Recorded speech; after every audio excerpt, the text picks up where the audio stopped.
Hey, what's up guys? Tyler here with Secure Team. Well, today is a very exciting day. For around 5 years now, the Secure Team channel has had the pleasure of bringing you the alternative news of the day and attempted, at least, to answer some of the most pressing questions facing us as a community. The alien cover-up truly is the most fascinating and addictive subject matter you'll likely ever come across. And today, in continuance of that search for truth, it is with great honor that for the first time in the history of the channel, we hold an interview with a pioneer of the ufology movement whose work has spanned decades.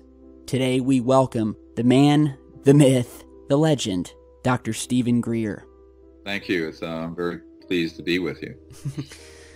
Well, thank you for taking the time out of your busy schedule, and I want to congratulate you on the release and success of your film Unacknowledged and the endless work that you've been putting in over the years. You're welcome. It's a labor of love, I assure you. It certainly is. Now, we don't have a whole lot of time today, so I want to make every minute count. We have a lot of questions that have been submitted by viewers. I have some of my own, and of course we want to talk about the new film. So I think the best way to start, and for those who may be new to the topic and your work, could you briefly tell the viewers a little bit about your background, what it was that originally drew you to this research and led to your founding of CSETI and the Disclosure Project? Well, I'm an emergency doctor, ER trauma. Before that, I was a meditation teacher, went all over the world teaching people Vedic Sanskrit meditation. And when I was a child, I had a sighting of one of these UFOs. It was about 1963, before any of you guys were alive. And it was a very clear day, crystal clear in North Carolina and Charlotte, where I grew up. And it ignited, it was so close and so clear. It's this seamless disc-shaped object, beautiful. And the boys and I who saw it, my twin sister remembers this as well, were struck that this was definitely nothing we had. And so it ignited an interest in this from childhood, actually. So in 1990, I started a project to make open contact with these civilizations as a diplomatic mission called the Center for the Study of Extraterrestrial Intelligence. It's now all under the umbrella of SiriusDisclosure.com, which I think is right here, you can see, and SIRIUS Disclosure.com. And SiriusDisclosure.com has within it the Disclosure Project and CSETI, and also the Orion Project, which is what we're looking into, the new energy systems. But what really got me fully involved is in 1990, after starting this project, we were out on a beach and actually had a contact event happen where we were able to vector in using the protocols that we have for ET craft on a beach in Florida. This made its way onto the front page of the Pensacola paper, and then within a month, the intelligence community, let's just call them the IC for short, various members from various three-letter agencies contacted me and said, first of all, what the fuck are you doing? Excuse my language, but that's literally what they said. And you know, who do you think you are? And I said, well, I'm just a doctor who is interested in contact with these civilizations, and we're going to do this, and there's nothing you can do about it. So the head of Army Intelligence got very angry at me.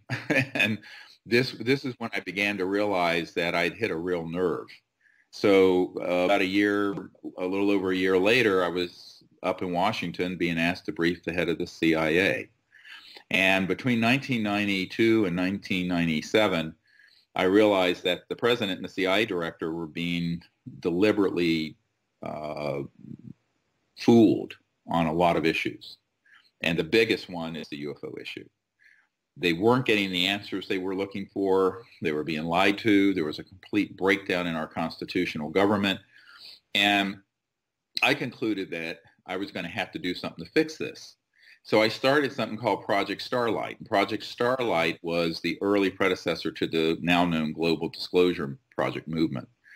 And this was when we were putting together briefings for the president, CIA director, members of Congress, et cetera, and so on. And so between 93 and 97, we held countless briefings in the U.S. and around the world, the UN Secretary General as well, Boutros Boutros-Ghali. And there was widespread support for ending the secrecy. However, the leaders didn't have you, and you'll see in the movie Unacknowledged, which has just come out this week, the leaders didn't have the courage to do it. And one of Bill Clinton's good friends came to my home and said, we're concerned he will end up like Jack Kennedy. And I thought he was joking. And he said, no, we're not joking. And but we think you can do it. And I said, oh, well, you think I can do it because I'm not important and I'm expendable. If they kill me, it doesn't matter. And he looked me straight in the eye and he says, yes, you're expendable. So my joke in the inner circle of my followers is that I'm the throwaway guy. I'm the guy, it doesn't matter if you give up your career, your life. So, you know, these cowards in Washington and the politicians and the lawyers and the fat cats and the global elites, who are all fascists, by the way, they don't want to rock the boat, because what I discovered was that a big part of the plan, there are two big agendas here. One is the false disclosure that's going on right now.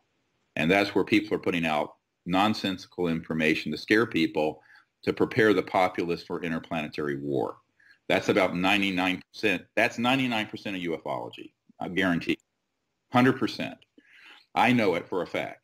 So number two is they don't want people to know about these technologies because, hey, you know, if it's known how these UFOs are moving around, and they know, and people find out about zero-point energy and anti-gravity, they're not going to be happy spending thousands of dollars a year per household on heating oil and on gas and coal and destroying the biosphere. So they are trying to maintain the status quo of the global power elite. And that's really what it's about. And that is all based on the energy system we use and the infrastructure we have, which is from the 1800s, by the way. So when I discovered that, I didn't really understand until I began in the, I guess about 20 to 25 years ago, I began to connect these dots of why is this subject this secret? Why would they kill a president or Marilyn Monroe or threaten to kill me and have killed people on my team to keep this secret? Well, the reason is because they're protecting, you know, several $100 trillion in public utilities and oil and gas and coal and nuclear power and all these things that are destroying the planet. And these people want to maintain their position on the top of that pyramid, where they're in control of the global economy and the systems that go with it. So it then made sense why it was secret. And actually, this was the first question the CIA director had for me.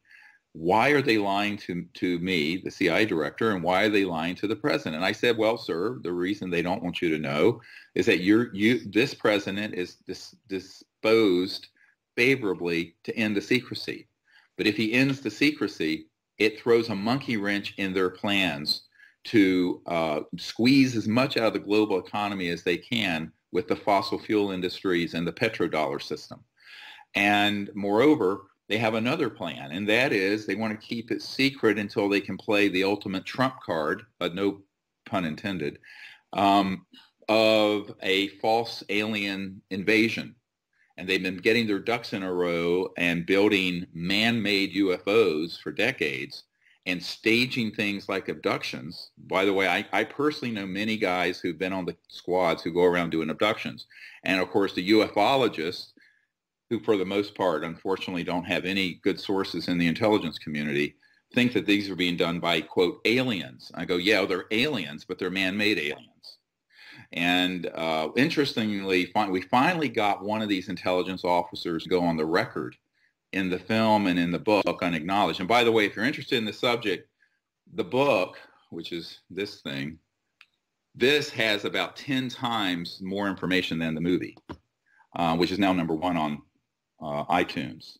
So I concluded that we had to do something to get the word out. And when I realized that the cowards in Washington wouldn't do it, I said, well, We have to do it. So we did the Disclosure Project National Press Club event in 2001, and have been working, ardently ever since to build a community of people around the world of kind of grassroots. And this is why your group is so important to this process. Is that it's the people who are going to have to rise up and demand disclosure, and not only demand it, but do it. We got to do it. We got to be the folks who actually do it.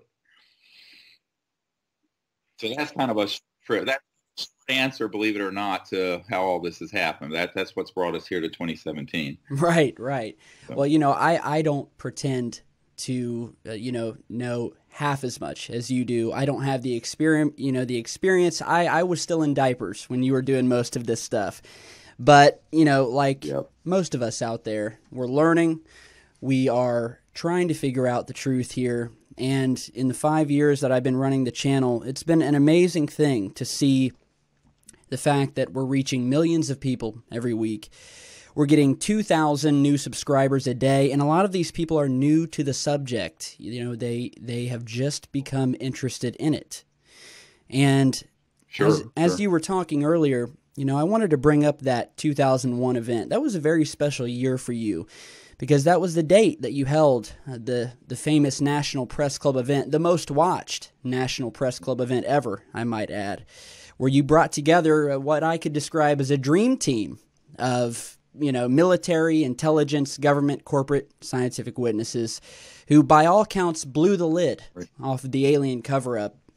And I wanted to know if you could tell us what that day was like for you, how it was that you got these witnesses to come forward, all of which I'm sure were under an immense amount of pressure, and how you think that day changed the field of ufology as we know it, from mere folklore to a very real and confirmed phenomenon. Can you hear me?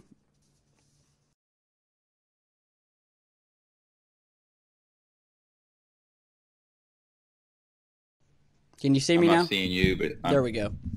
Well, I wasn't sure if you were having any connection issues. We're good. Okay. No, it was a power outage that interrupted the call. That's all. Okay.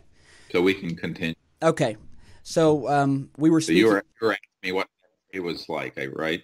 Was that day a triumph for you? And, did you experience, I guess you could say, blowback after that day from some dark places, if you will? Well, the 2001 event was a milestone, but it was really a mid-milestone between now and when I first started in the early 90s, in the sense that it was when we made the decision to bypass the government on this and do it ourselves as a people's initiative. And that was a turning point, because and let me tell you how we got there. That day was, of course, very stressful. As you know, the entire first hour of the National Press Club event was electronically jammed by the National Security Agency. No signal was allowed to leave the National Press Club building. Many people don't know that. That is a fact. They panicked when they saw, and I know that Bill Gates and Larry Ellison of Oracle and Bill Gates of Microsoft were watching. We used up what back then were called T1 lines, every T1 line in the city. And the number of people trying to watch it was enormous. So what they did is that they blocked the signals. And I had a security team that was out that previous night scoping out the building for me. I have a lot of volunteer special forces people who support this work. One reason I'm still alive. And those guys saw people up on the roof of the building putting up the electronics to jam the signal going out. So what happened is, about an hour later, it got back online, but then a lot of people had dropped off because they were waiting for an hour. The news media, there were 22 network media cameras there, and it was covered all over the world. But as you now know, if you looked at the movie Unacknowledged, and I gather you have, the big mainstream media have people in their national security reporters and military reporters whose job it is to to basically kill these sort of stories. So there were people in the intelligence community began calling all the major networks and saying, take this down. Now, I have contacts at CNN and ABC, who I don't want to name, who personally told me that happened. So it got taken down. Now, this is the beauty now of the internet. I mean, with things like this and Facebook and Twitter, there are things that didn't exist in 2001, that's 16 years ago, that exist today. But we were very vulnerable to this kind of media manipulation. But still, we estimate around the world, around 800 million people heard about it. That includes Pravda, the Chinese news agency, reported it. CNN International reported it extensively, but it got taken down off CNN domestic almost immediately. It was up very briefly. So what I learned from that is I was kind of beta testing the system, let's call it, to see what the intelligence community and corporations, the fascist corporations that control the media, what they would do when we pulled off an event like this. And we found out what they would do. And that is that system is completely embedded with the intelligence community. And now we have, in the movie Unacknowledged, a constitutional attorney, Daniel Sheehan, and an Air Force Office of Special Investigations senior officer who worked the UFO issue for 9 years as a counterintelligence disinformation agent, admitting that he carried, quote, bags of cash to the media. So everyone listening needs to understand that if you look at this movie and read the book, which has even more detail, you're going to be astounded at the firsthand accounts of people who have seen that what we call our press freedoms and the so-called fourth estate in a democracy, I mean, is actually a joke when it comes to this issue, and that it's very controlled and it's very manipulated. So then we decided, well, we're going to have to develop more grassroots strategies. And luckily, the internet and communications across the internet and shows like your own often will have more people watching them than Anderson Cooper on CNN.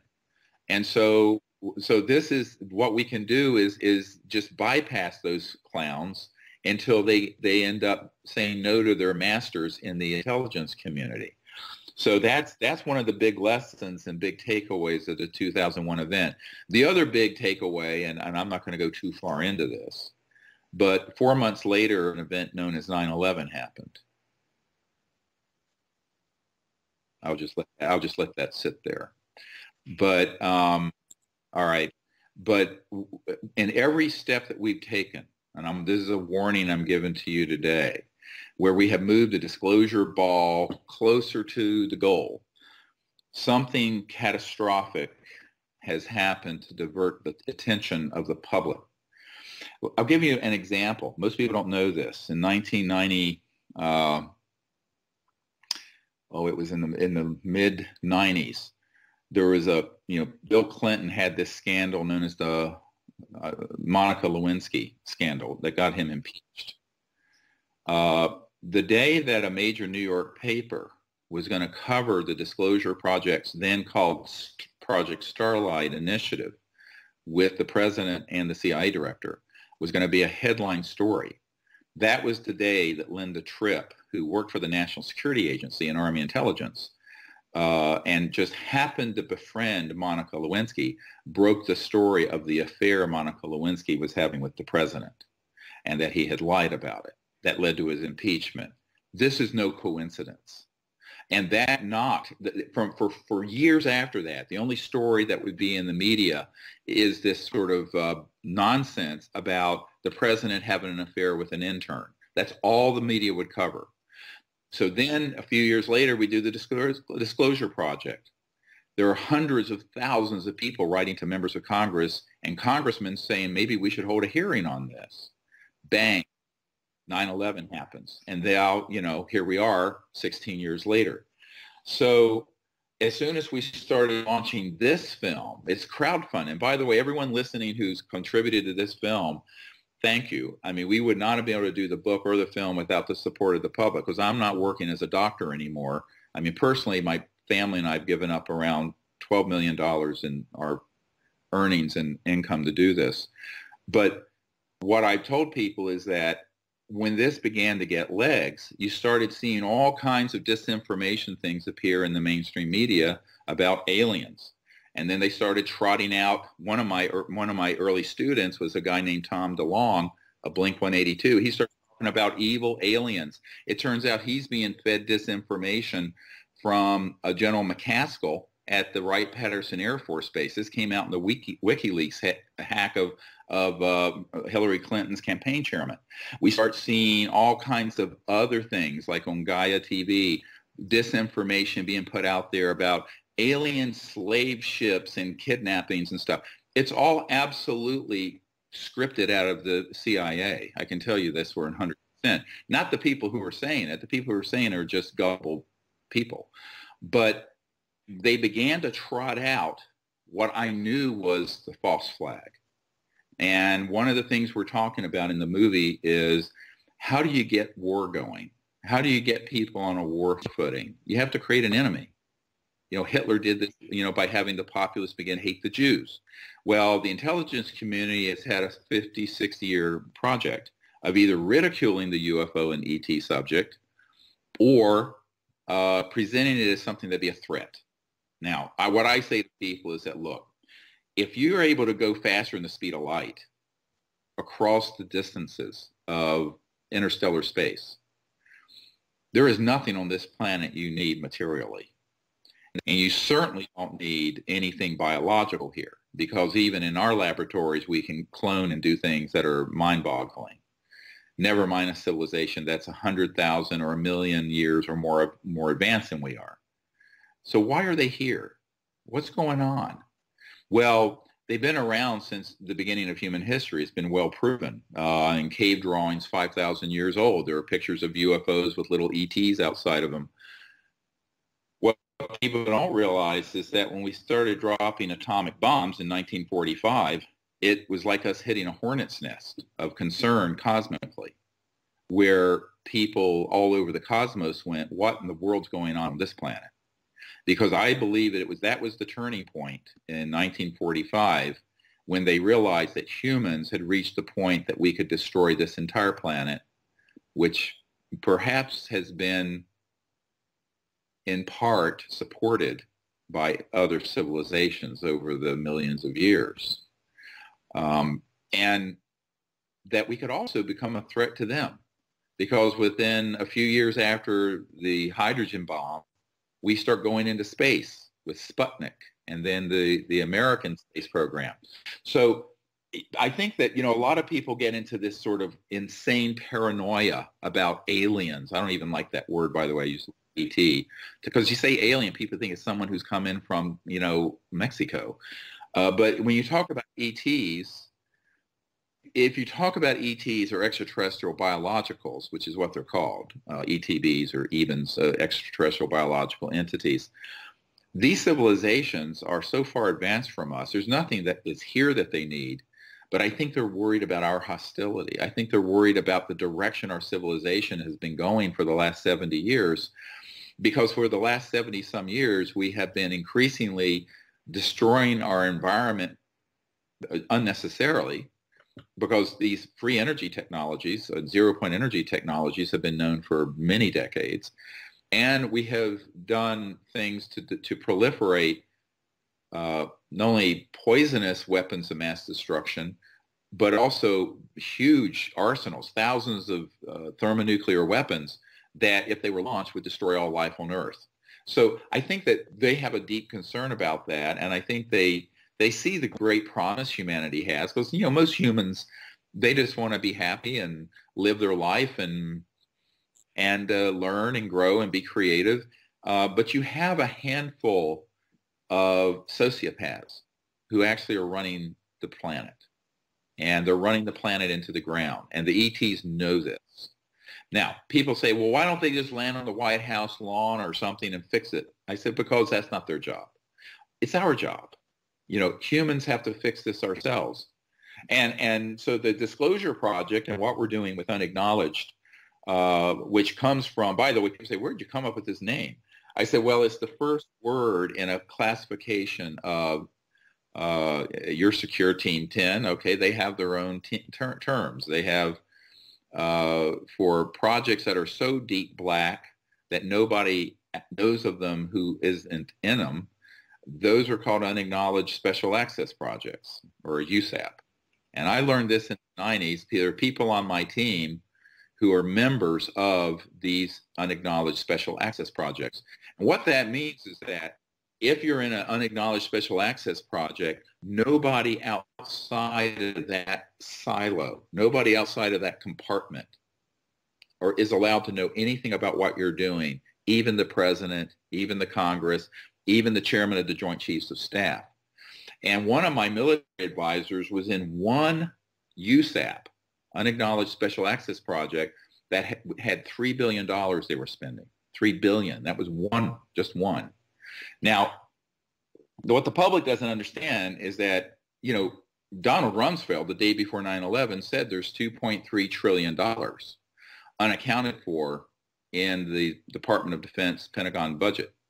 Now it's about $500 billion. And where is that money going? The president doesn't know. The Congress doesn't know. It's going into this stuff. It's going into unacknowledged special access projects, which are engaged in all kinds of criminal activities. And I think that this is, in fact, the largest organized crime syndicate in the world that is behind the secrecy of the UFO issue. And for that reason, taking that on is very risky, very difficult. But and I concluded the only way to do it, since the leaders wouldn't do it, I said, well, if the people will lead, the leaders will have to follow eventually. So this is our upping the game to get the masses involved as on a grassroots level. And to be honest with you, you know, when I started this effort, I was 34 years old. I'm going to be 62 next month. So, you know, I went from having little infant children to having now 8 grandchildren working in this effort. And I think that we have to hand it off to folks like you and others pretty soon who are going to have to carry the ball. And to be honest with you, this is sort of an attempt to move this out into an audience where the people will understand the subject thoroughly. And the way the book and the film are done, it's written as if someone knows nothing about the subject. Right. And that's what I love about it. Give it to someone. Yeah, and it really wasn't, you know, written for someone like you or me who've been studying this for years.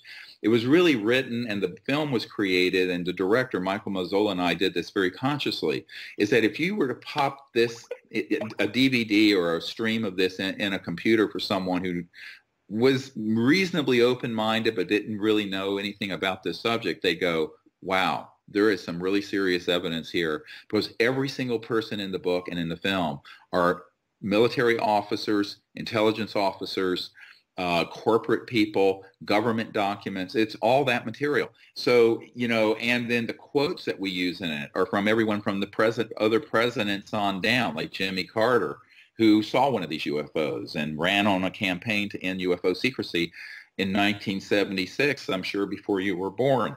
But he wasn't allowed to, because if you look at the movie, when he asked the outgoing CIA director, who was a member of this cabal, George Bush Sr., about this issue, George Bush Sr., the outgoing CIA director, said, we're not going to tell you anything. And so Jimmy Carter, just like President Clinton, was blocked access. And by the way, George W. Bush really wasn't informed about any of this. Dick Cheney ran all these USAPs for the Bush administration. So what you begin to realize is that we've had a complete breakdown in our constitutional form of government and freedoms, and this is a threat to our national security. I love the quote. One of the quotes that's in the movie and in the book is from the first CIA director. By the way, the CIA was formed right after Roswell happened and that crash. And the CIA grew out of the OSS during World War II. But the first CIA director was an admiral named Roscoe Hillenkoetter. And in early 60s, he wrote a letter to Congress that was in the New York Times that said, and meant several things, that the issue is very serious and that the secrecy about the UFO issue is a threat to the national security. He did not say the UFOs were a threat to the national security. He said the secrecy. Now, Eisenhower, just before him, as Eisenhower was leaving office, said the same thing when he said, beware the military-industrial complex. He did not refer to UFOs per se, but this is what he was talking about. Because it was on Eisenhower's watch between 1953 and 61, before Jack Kennedy became president, that this whole thing went off the rails, that these unacknowledged special access projects came about. And as we say, the rest is history. So, you know, we're 60-some years into a period in our history of our government where we have had just absolutely out of control illegal projects handling this, and they've made a bloody mess of it.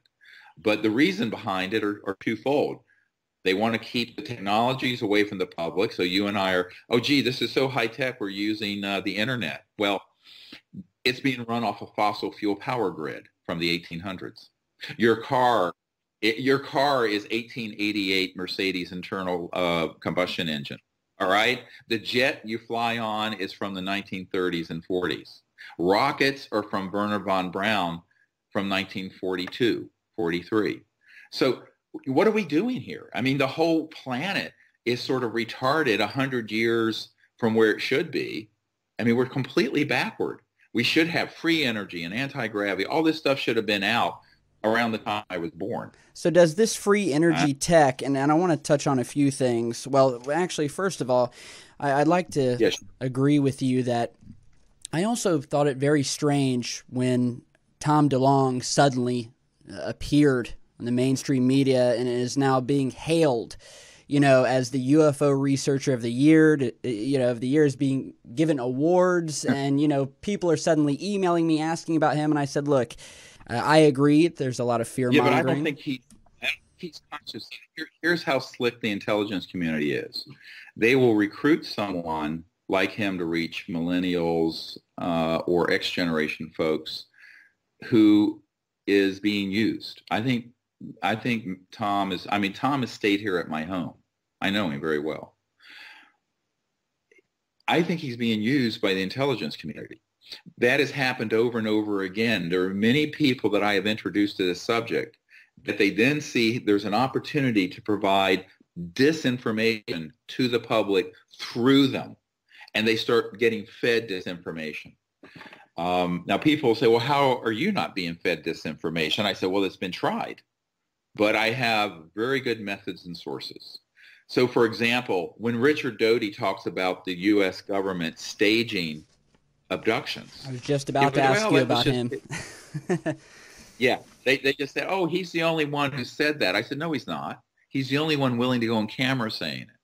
So when I put out something, if you see someone on camera in my book, there are probably 10 or 20 people that don't know each other who have corroborated the same data point, who have corroborated the same information.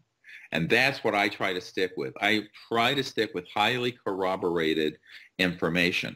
And you really have to be careful when you're dealing with the intelligence community, military, because you never know when someone's a Trojan horse trying to bring in false information. So the only way I can do that is to fact check it, number one. I mean, God gave us a brain. We can use it, right? And number two, we have to have multiple points of corroboration. So if I have multiple points of corroboration who from different decades over different careers tell me exactly the same thing, that the intelligence community and unacknowledged projects have been doing things such as mutilations and abductions and staging things because to create fear factor, like the movie Independence Day. So eventually we'll end up in World War III. That'll be interplanetary. If I heard it from one person, I'd say, well, that's bull. If I hear it from 10 people that are independent and don't know each other and are not colluding with each other, I go, there's something here. And then I'll drill down on it. So keep in mind that in the Disclosure Project, we have maybe 100 people on the record, but I have probably at this point more than 1,000 sources in the CIA and Pentagon and different corporations who've given me information over the years. But those other people don't want to go on camera because they're afraid or they don't want the public attention. So what we're left with is sort of a tip of an iceberg. Now, out of those 100 or so witnesses that are military and intelligence and corporate, the book and the movie is only like the tip of the iceberg. So the big challenge for this movie, for the director and for me, was saying, where do we make the cut? Because we have, in my archive, I have thousands of pages of transcripts of these sort of people, thousands of pages of government documents. After I met with the CIA director, I got box loads of documents on this. This is where some of the documents that you see I got. Now, some of them aren't that I've gotten are from sources inside the agency or inside the National Security Agency or some other three-letter agency like the National Reconnaissance Office that aren't declassified. And people say, well, if they're not declassified, it's illegal for you to put them out. I said, no, it's not. And here's why. Anyone listening right now, if you have been or are in a project connecting to this subject, you can come to me and we can put your information out and you cannot be prosecuted. And the reason you can't be prosecuted is that I can prove in a court of law, and I have one of the biggest legal teams in the world that defend our constitutional freedoms, who came to the premiere of Unacknowledged, who was offered to help us. It's a huge group that deals with constitutional freedoms. And we can prove in a court of law that these projects are illegal. And because the projects are illegal, they can enforce the National Security Act against whistleblowers. So anyone listening, who has a document, an object, part of an ET craft, a testimony, you're free to speak with impunity. And the proof of it is that all these military people who've spoken on the record, none of them have been harassed. Not any of them. Not a single one. That's surprising. No. Yeah. Well, they can't. Because if that happened, I told them, you report that to me, and we're going to go after whoever does it like you can't believe. Whoever does that is going to be in more trouble than you can imagine. I said, make my day and hit me with a legal case, because then we'll make a real public disclosure of it, because subpoenas are then going to go from my legal team to the head of intelligence for the Joint Chiefs of Staff and the CIA director I briefed and the head of the Defense Intelligence Agency and members of the Senate Intelligence Committee, all of whom I've met with personally and all of whom have been lied to. And so that would prove the illegality, the unconstitutionality of these covert programs. Right. And at that point, exposed. So they don't want to create a legal case, trust me. So this is why I tell people, I said, make my day. I hate to sound like Clint Eastwood, but, make my day and bring a legal case against me or one of my witnesses, and you're going to see what happens. Well, because we're standing on very firm legal ground. Yeah. Well, I think a lot of people are wondering, and I've been asked this by viewers, is how is it that Dr. Greer is he's still breathing right now with everything that he has, all the information he knows? It's obvious, and your new film, devastatingly proves that the alien phenomenon is real. What would you say to the viewers out there new to this topic would be the best, I guess your favorite case, or maybe the best single piece of evidence that you can think of that proves that this phenomenon is real? And what would you say to them about deciphering the fear-mongering and the disinformation out there? What are steps they can take to find out the real truth, as you have? Well, I think there's no one single case. There's so many excellent ones that stand out. In terms of scientific evidence and corroboration, perhaps one of the very best cases would be the Japan Airlines case that's in the movie and more extensively in the book, where a Japanese 747 flying the polar route encountered one of these massive objects that was several times the size of a 747, and the pilot signaled to it and it signaled back, and then it started moving. It was like the shape of a walnut with lights going around it, massive, massive object, and I think this was in 1986 or something like that, during the Reagan years. And the main investigator at the FAA, the third highest ranking person at the FAA, became a whistleblower. And people don't realize that not only did he provide testimony, but we got the report from the pilots, we got the radar, we got the original digital radar tapes. The CIA thought they confiscated them. This man, when he retired, had retained the originals in his office, took them with him, and I now have them.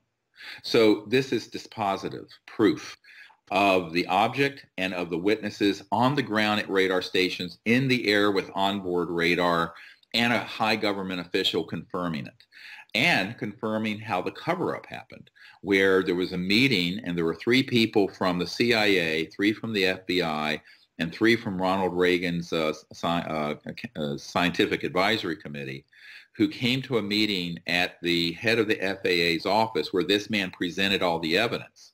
And they were told, we're confiscating all this evidence. You are never to speak of this again.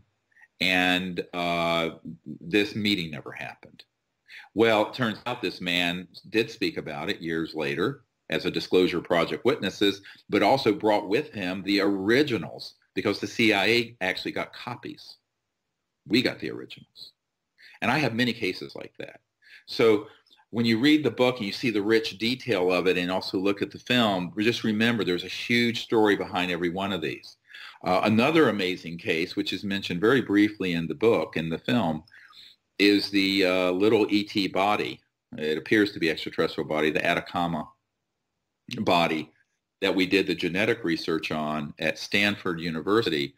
The results of those genetic tests now are showing that it almost certainly is not a mutation of a human. In fact, the chief scientist, Dr. Nolan, said the chances that that is a genetic mutation of a human are infinitesimally small. I'm quoting.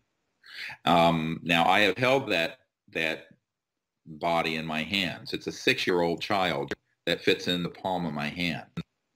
Well, I have big hands, but even so, size 9 surgical gloves. Anyway, but extra, extra large.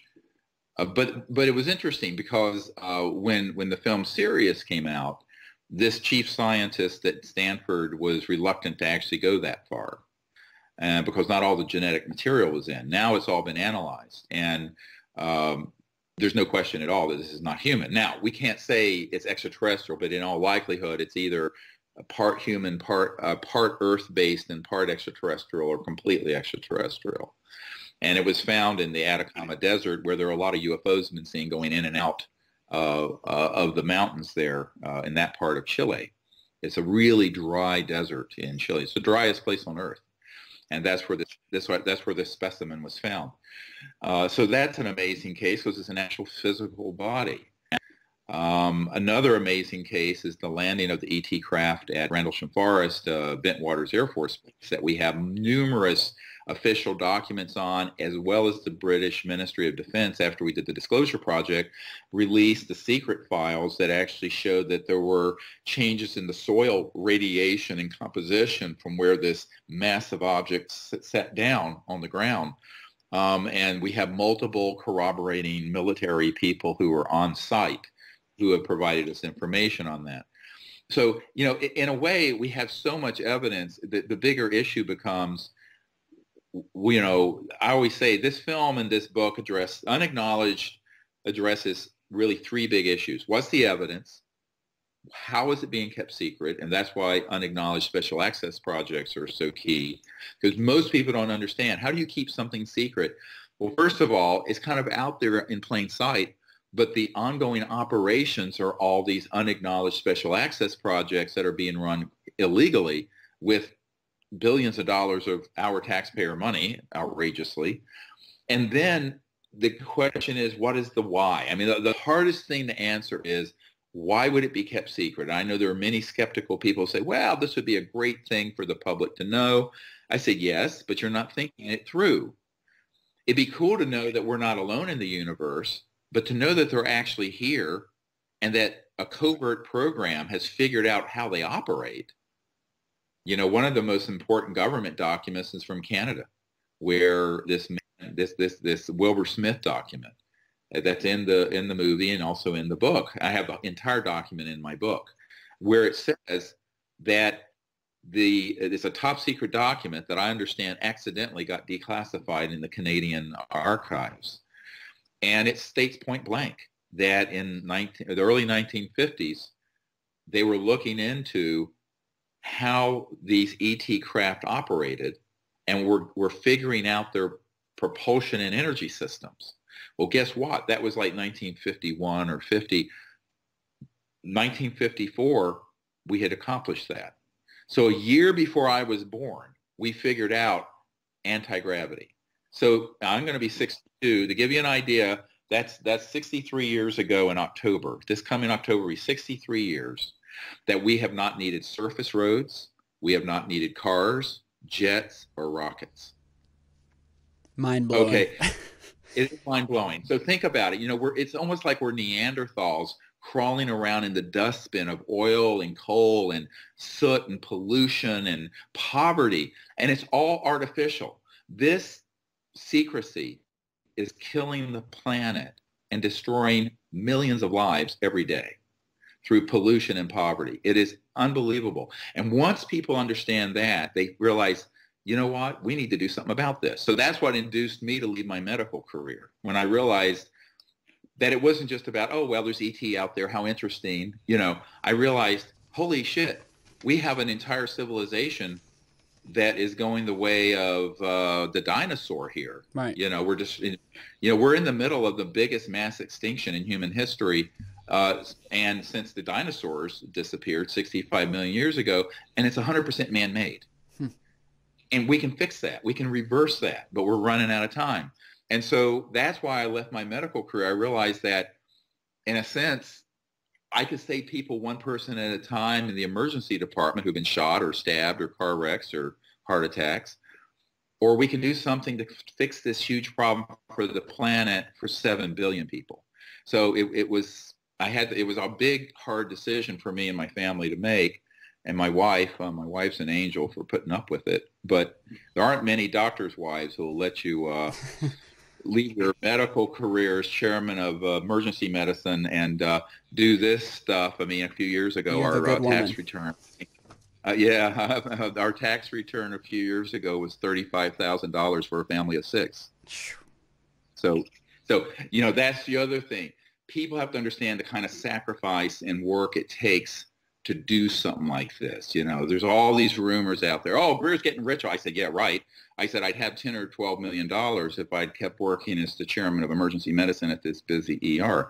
But the problem becomes, what is the average person going to do? What I tell people is that people have got to stop viewing this subject as sort of infotainment and realize we have to launch into activism.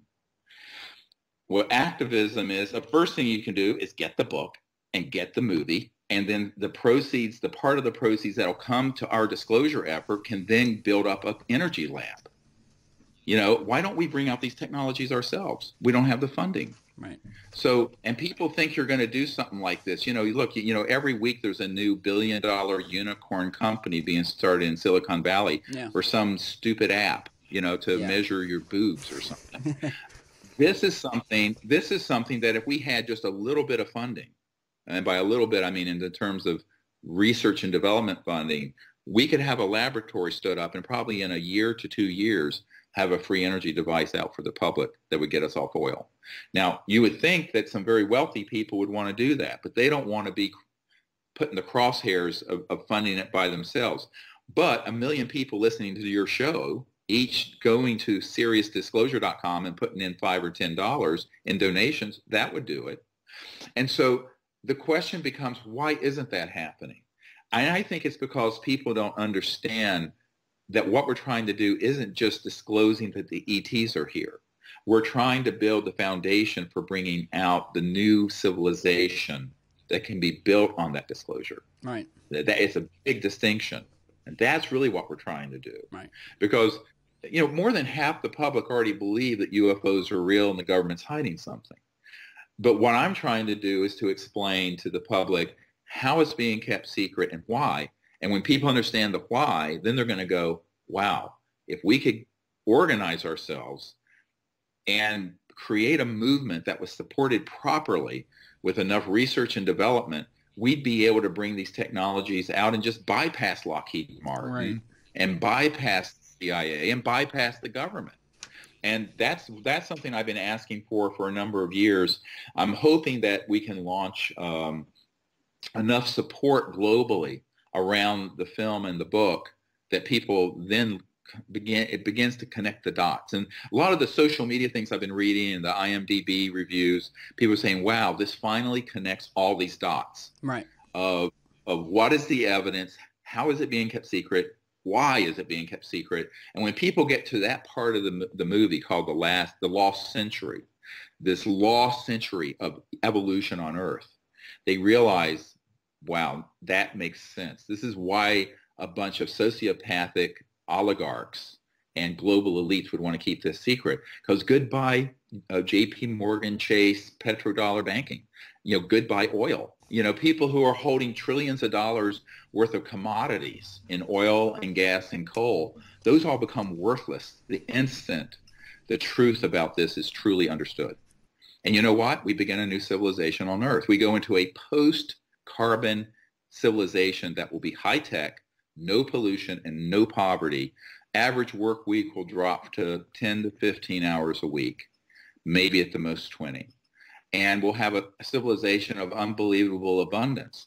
And based on that justice, economic justice, we may be able to achieve global peace. And at that point, the ETs are going to welcome us to outer space. Well, that's how it goes. It's obvious, I think, to anybody who looks at the evidence that we are being visited. I think that humans, as we are at the moment, are a massive threat to ourselves. And I'd like to ask, do you think we'll see disclosure in your lifetime? And do you think it'll be left up to the government to sort of drip feed us the truth? Or is it going to be left up to activists like you and I to grind it out and just kind of, blow the lid off this thing piece by piece? No, it's in our hands. And I'll tell you why. I was going to give up on all this in 1994 when myself and other members of my team were being targeted for assassination.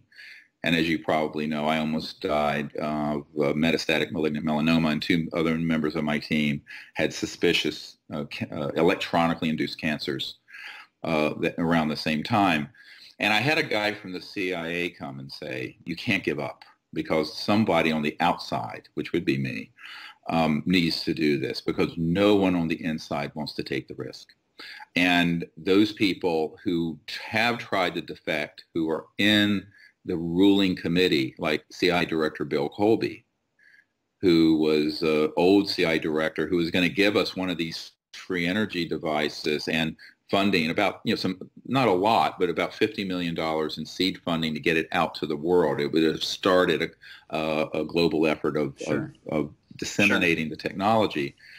He was assassinated the week that he was to meet with a member of my board, and was found floating down the Potomac River. Now, his family thinks he committed suicide or it was an accident. It was neither. His best friend, a colonel, came to the funeral of one of my best friends who was killed, who was helping me in those days, and said, look, we can't look back. This is in our hands. We're the ones that have to carry this. So the big mistake that people make in the smartphone and internet world is that they live vicariously. They're living passively through a two-dimensional screen. People need to get out there and do the hard work.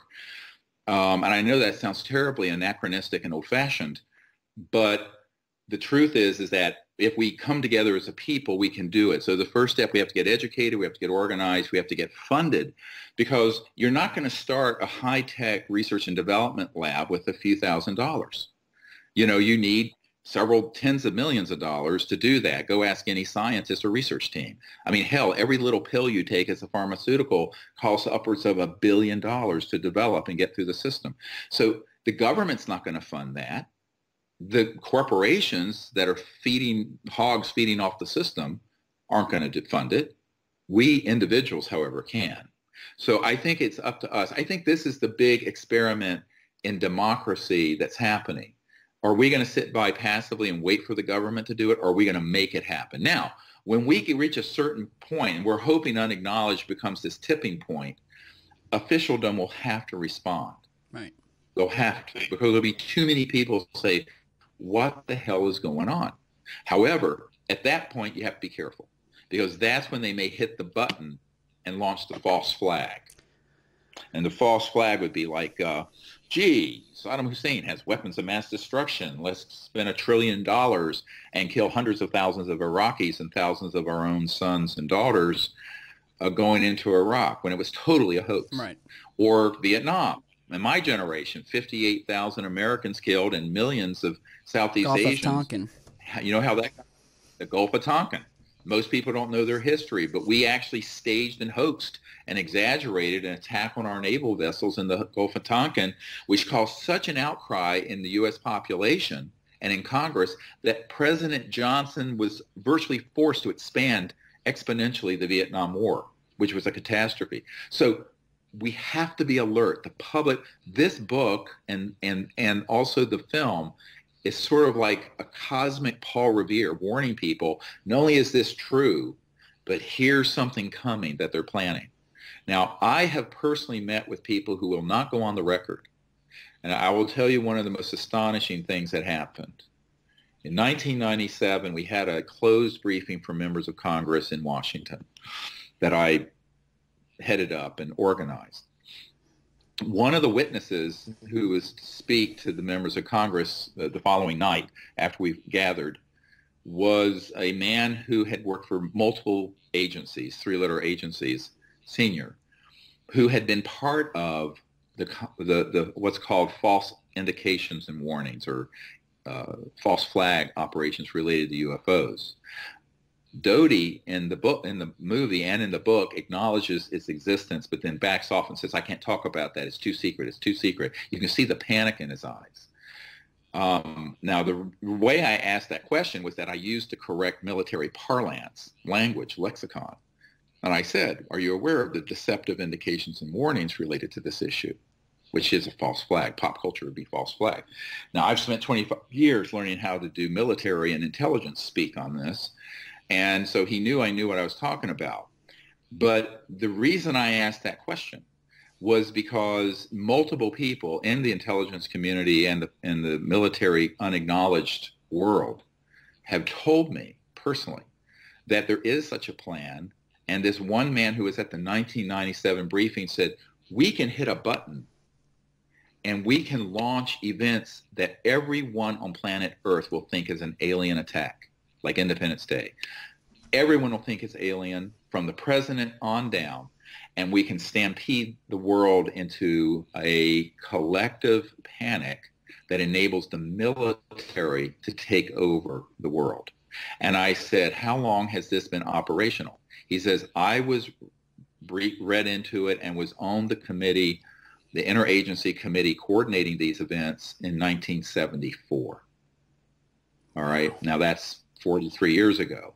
I know it has existed actually since the 50s. So the false information that, you know, if you have trillions of dollars at your disposal and these kind of technologies where you're actually manufacturing man-made UFOs, okay, so there are ET ones and there are man-made ones. And nobody, almost no one in the UFO subculture is asking which was which. Right. All right, except us. And I'm pointing out to people that the only thing more outrageous than covering up the presence of the ETs is covering up the fact that we have built and have operational these sorts of anti-gravity craft that zip around our skies and go part way out into space, not too far, not as far as the lunatic fringe would claim. And because the ETs won't let us go out very far, because we're viewed as a bunch of savages blowing each other up. And we are, frankly. So they are in space and they are in control of what we are doing in it.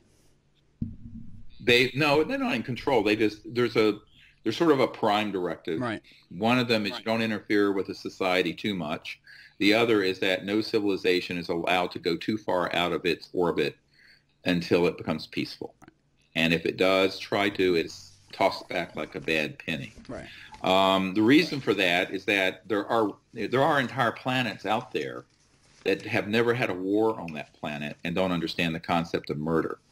Now, because we're part monkeys organize into troops that do kill each other. And we're 98% identical to chimpanzees and great apes who do engage in murder. We have this sort of predilection towards resolving big conflicts by killing each other. Right. But there are species out there that do not. And so you can see how an unenlightened and uncivilized species like our own that has not yet learned to live in peace and resolve our differences peacefully would be viewed as a threat. And we are. I'm just telling you flat out, that's how we're viewed. Are we in contact? Now, they also see the beauty. Yes, we are. Well, my team is. My group is. And as you know from the CE5 initiative, and that's it. Here's a little sneak preview. The next big film is going to be called Close Encounters of the Fifth Kind. Wow. That's the one that'll everyone. Because the most important photograph ever taken in this subject is not of a UFO. It's of a transdimensional interstellar being that visited us from the Andromeda Galaxy that's on our website in Joshua Tree National Park a few years ago, floating right outside the chairs of our circle. It's on our website. Anyone who wants to see it, go see it. It's SiriusDisclosure.com, SIRIUS disclosure.com. It's this. So, what I tell people is that this is we don't have time today to go into all of this, right. But it's going to take full circle. The Disclosure Project and the Zero Point Energy New Energy effort was something that I fell into accidentally. My real passion is interstellar contact and what the technologies are that allow for interstellar communication and interstellar travel. I call it TDIS, Transdimensional Interstellar.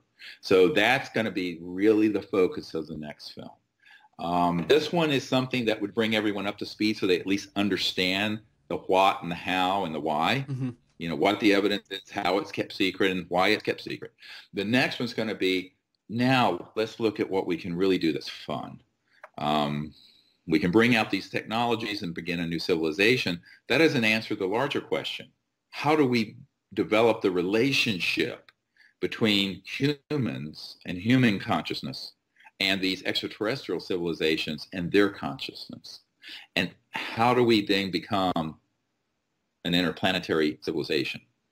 Now, this is a question that should have been asked and answered in the 40s and 50s. Right.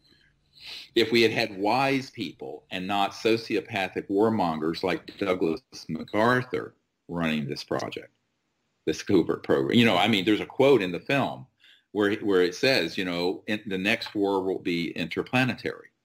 It was said 4 months after I was born in October of 1955.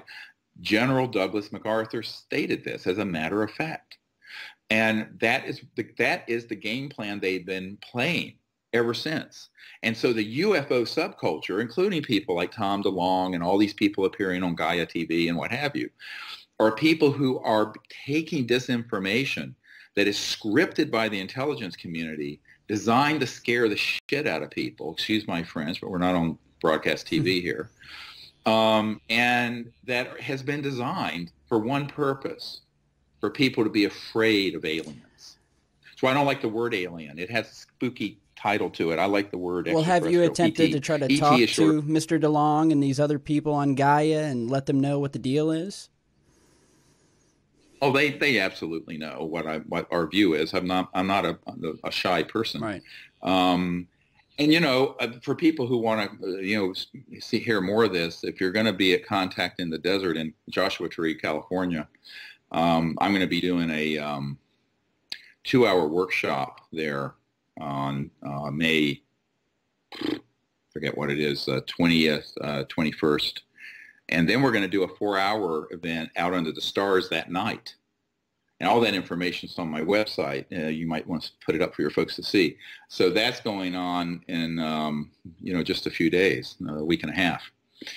I'm going to address this, in very great detail. We're going to have a screening of unacknowledged first that morning, Saturday. I don't have a calendar here with me, but it looks like it's Saturday the 20th, and then that at 12:20 on Saturday the 20th, I'm going to do a 2-hour exposition of all of this that will go deeper than the movie goes into how this operates. Right. And a lot of these figures that you're asking about will be at that conference, so they can learn or not learn. I don't really. Here's the other thing: I don't care about whether something is popular. I care if something is true. Right. Now, sometimes some truths are popular, but there's some very unpopular truths about this. And a lot of people don't like it when I point out the fact that much of the information people find on the internet and in other movies and books on the subject is actually disinformation masquerading as information.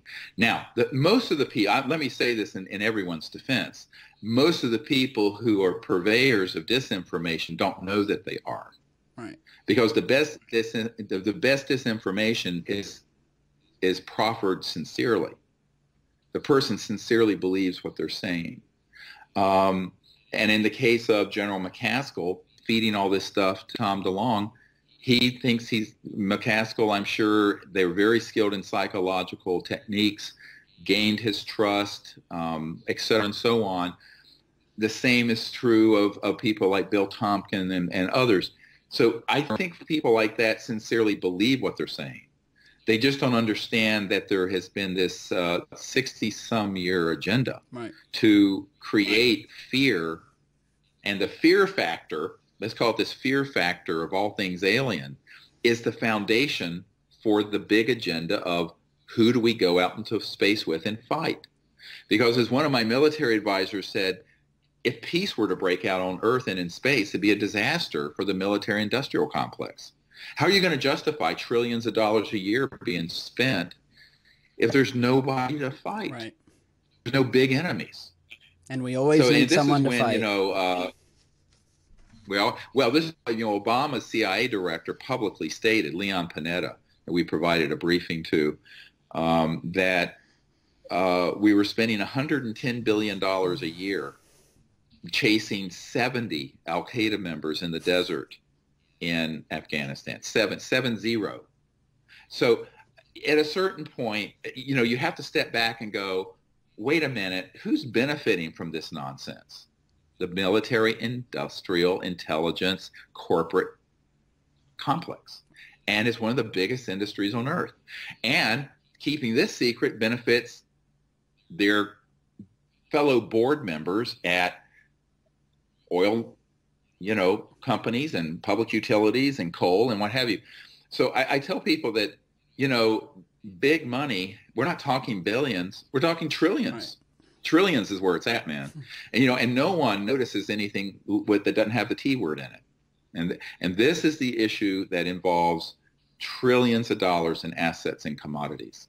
And believe me, if the UFO issue gets disclosed honestly, people are going to understand this. And so the question in my mind is that will they set up a false flag diversion about the time the public begins to understand what's going on? This is what we have to be vigilant. All of us, you, me, all of your listeners, to be very vigilant for that. Because look what happened after the National Press Club event in 2001. A few months later, we have 9/11. Right. And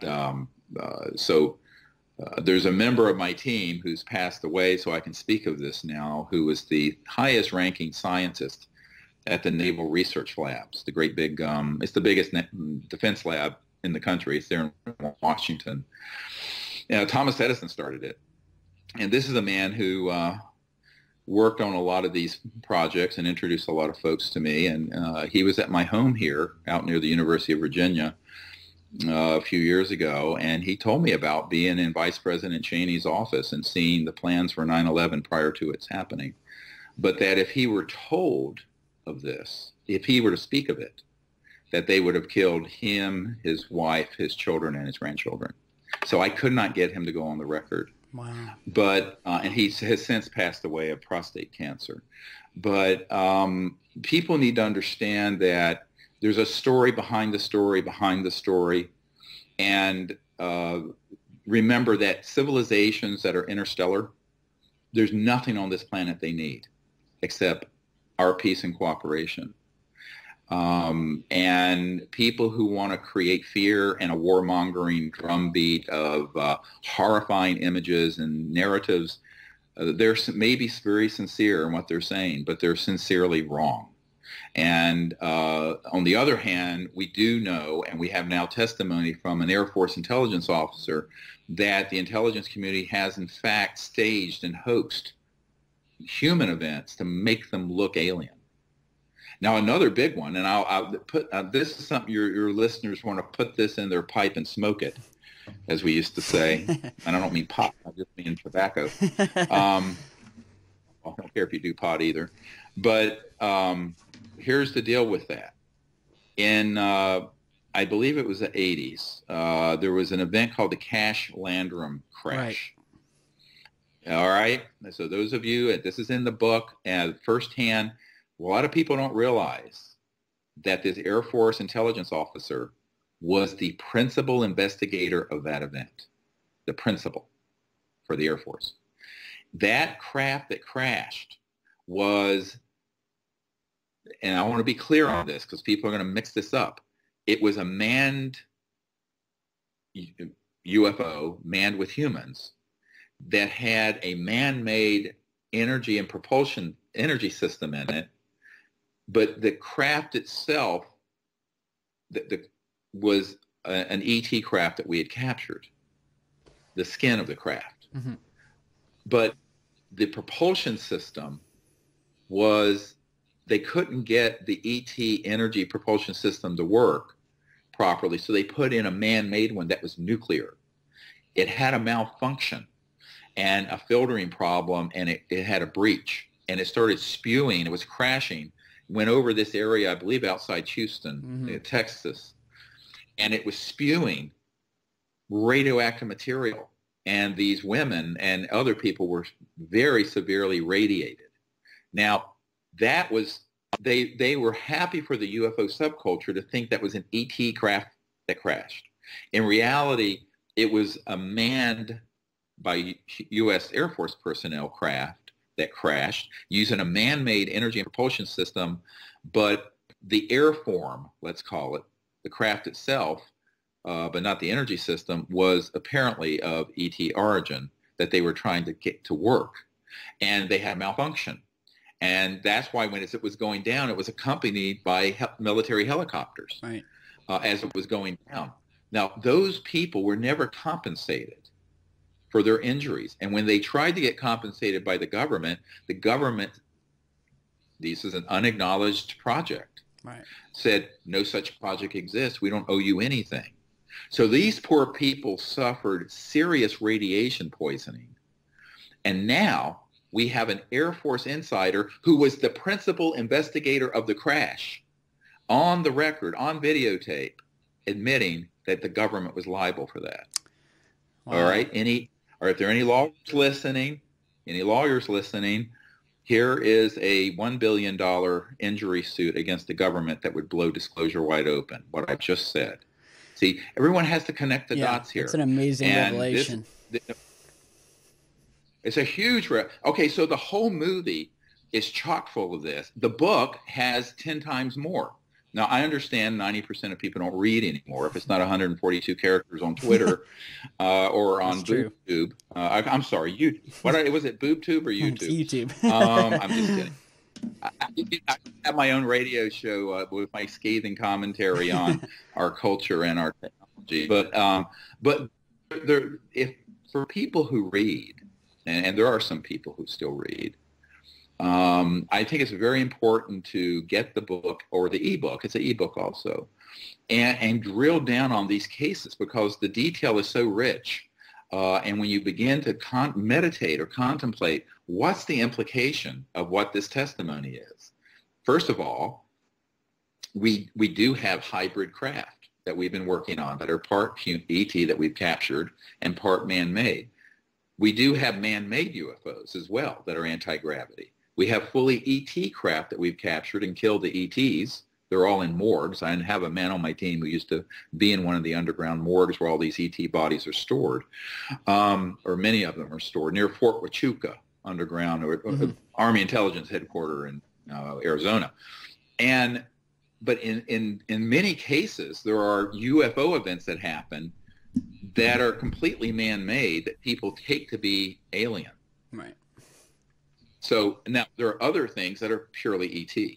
But if you don't have this ability to distinguish between the two, if you're not even asking that question, you're going to get fooled 90% of the time. I think there's an important distinction to be made. Yeah, it's a huge distinction. And then from there you begin to realize, wow, if we have these sort of technologies, it is true that they could stage something that to almost everyone would look like a UFO attack. An ET. Well, it would be a UFO because it's unidentified object to most people, but it's not ET. It's man-made. And they could just make this look like a disaster that was alien, when in reality it's being done, organized from an underground base by a bunch of humans used to stampede people with a false flag into World War III. So I think we have to be very careful. And that's really, on the one hand, I tell people this is the choice. This is the title of my presentation at Joshua Tree next weekend on the 21st and 20th. Is our choice is changing the direction we're on and establishing thousands of years of an abundant, peaceful civilization that's interplanetary, or staying on the path we're on now, which is cataclysmic and a disaster. And this is, you know who's going to make that choice? You and me and the public. Because if we're sheeple, if we're these sort of like blind people following all the warmongers and fearmongers, like we blindly stumbled into Iraq, and now we have ISIS, we're going to keep making this mistake. And it's time for the human race to wake up. And that's really, this is a call to action for that to happen. Well, Doctor, I wish we had more time today, but I want to thank you for coming on Secure Team and being our very first interview. And I want everyone out there to check out Dr. Greer's amazing film, Unacknowledged. Get the book, get the film. I will put all the links to his website and his past films down in the video description. Dr. Greer, I do hope that you will be back with us soon. Well, thanks. Yeah, let's do it again. After I get back from this trip, we could maybe do it again. You know, the rental of the film will be out May 23rd for people who don't want to have to buy it. So people can, you know, get it on the 23rd through a rental everywhere, iTunes and Vimeo and everywhere else. And I think DirecTV and even things like that. So, and if people would support this effort some, maybe we can get to the next level of ratcheting up disclosure and developing the zero-point energy systems to bring those out so you don't have to buy oil anymore. I think we all need to work together. And I think for once we need to stop sitting back. We need to get to work and be advocates and really get out there and help and put our money where our mouths are. So thank you, Doctor. It's been a pleasure. Thank you. Please come back again. Thank you. I appreciate your help. Thank you, sir. We will. Bye. Bye-bye.